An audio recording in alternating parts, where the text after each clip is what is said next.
Este es el video que grabo para darle explicación a los puntos del parcial o a los puntos que yo elegí a realizar y explicar. Son puntos básicos pero que tienen información muy importante. Entonces, el primer punto que elegí fue el 7.6.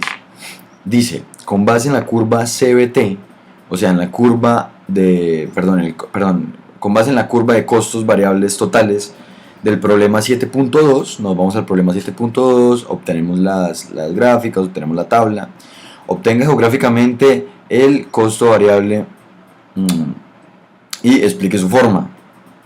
Entonces, nos vamos aquí y encontramos todas las cantidades de producto o de producción, ya sean vendidas o por costos, y el costo que tendrían siendo fijas, variables o totales. Entonces básicamente sabemos que por unidad son 60, entonces pues en las totales van a ser 180 porque se la van a ir sumando uno a uno dependiendo de la venta que se haga.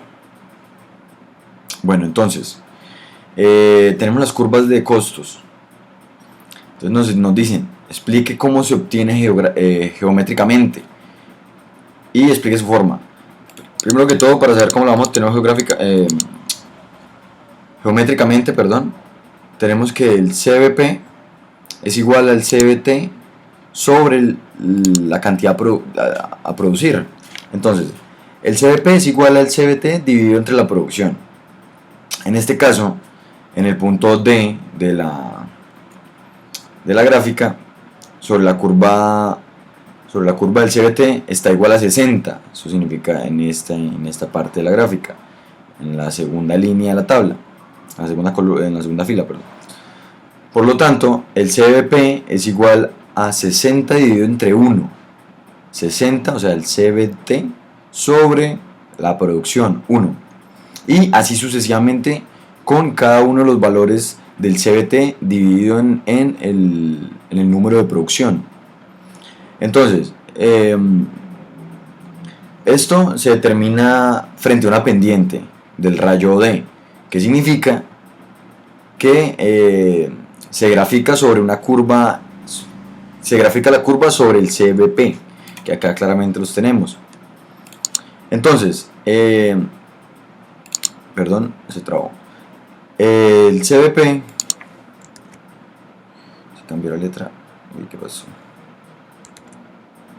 Bueno, el CBP es igual a la pendiente del rayo F, que significa que 35 es 35, entonces sería, por ejemplo, 210 sobre 6. ¿Por qué? Por lo que les explicaba ahorita. Entonces el CBT tenemos que 210 cuando hay una producción de 6, entonces 210 sobre 6, eso sería igual a 35. Entonces, de otros puntos podrían obtenerse las curvas del CBP. Entonces se obtendría la misma forma por la pendiente que tiene el CBT, que es una pendiente que tiene origen tangente frente a la curva del CBT, y esta asciende luego de sobrepasar al CFT. El CBT, que vendría siendo el costo variable total, estaría sobrepasando el costo fijo total en una curva tangente que seguiría en aumento, lo mismo que el CT. Entonces, la curva del CBP va a ascender hasta el punto E, pues A, B, C, D, E, va a ascender hasta el punto B, lo podemos contar como A, B, C, va a descender hasta el punto E, para luego comenzar a ascender, como lo podemos ver, como lo podemos apreciar. Y ya eso sería lo único frente a la respuesta de la explicación de la fórmula y la obtención geométrica del CBP. Entonces iríamos al último punto, que sería el 7.18, que está cargando. Y bueno, dice, explique la forma de las curvas del CPL y el CML del problema 7,15 y la relación a partir de las formas de las curvas del CTL del problema. B. ¿Cuál sería la relación de las formas de las curvas del CPL y del CML si el CTL fuera una recta que pasa por el origen? O sea, acá estamos asimilando una recta teórica, ¿no? Entonces, vamos a ver una explicación mientras carga las imágenes que ya están cargando. Mientras tanto, entonces,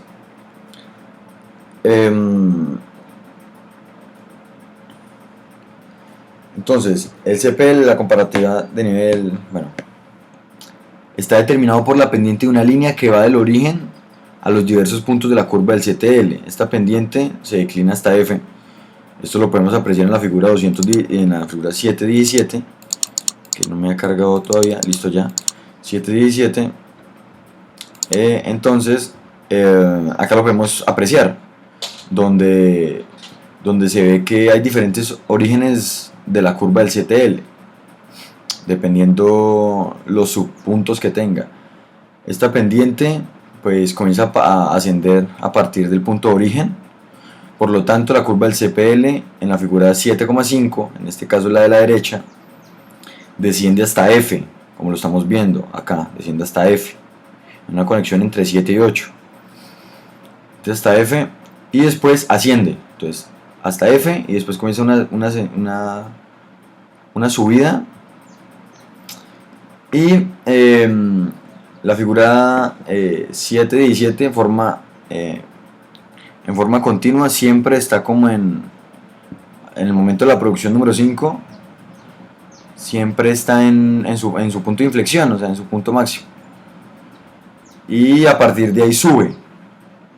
Entonces, por último, sabemos que la pendiente de la curva CTL, es decir, el CML, es menor que la pendiente de una línea que va del origen hasta dicha curva, es decir, el CPL, y hasta el punto F. Por consiguiente, el CML es menor que, o puede llegar a estar por debajo que el CPL en comparación. Las dos pendientes son iguales, en este caso, las dos pendientes son iguales en la recta, y el CML es igual a CPL, más allá de F. La pendiente de la curva del CTL es mayor porque la pendiente de una línea desde el origen de CTL siempre ha sido mayor, como lo podemos ver en la imagen 217 en comparación. Entonces, la pendiente de la curva CTL es mucho mayor que la pendiente de una línea desde el origen de la curva del CTL. ¿Ok? Entonces, el CTL es mayor o está por encima del CPL. Esas vendrían siendo las conclusiones de la primera pregunta. Y la segunda es, dice, ¿cuál sería la forma de las curvas del CPL y el CPL si la CTL fuera una recta? Esa sería la segunda. Entonces, si la curva del CTL hubiese sido una recta que pasa por el origen, la curva del CPL sería horizontal a todo el largo del valor. ¿Qué significa esto? Sería horizontal porque el valor seguiría siendo constante. Tendríamos un valor constante, entonces no tendríamos una curva y tampoco tendríamos una parte vertical porque vamos a tener un valor constante.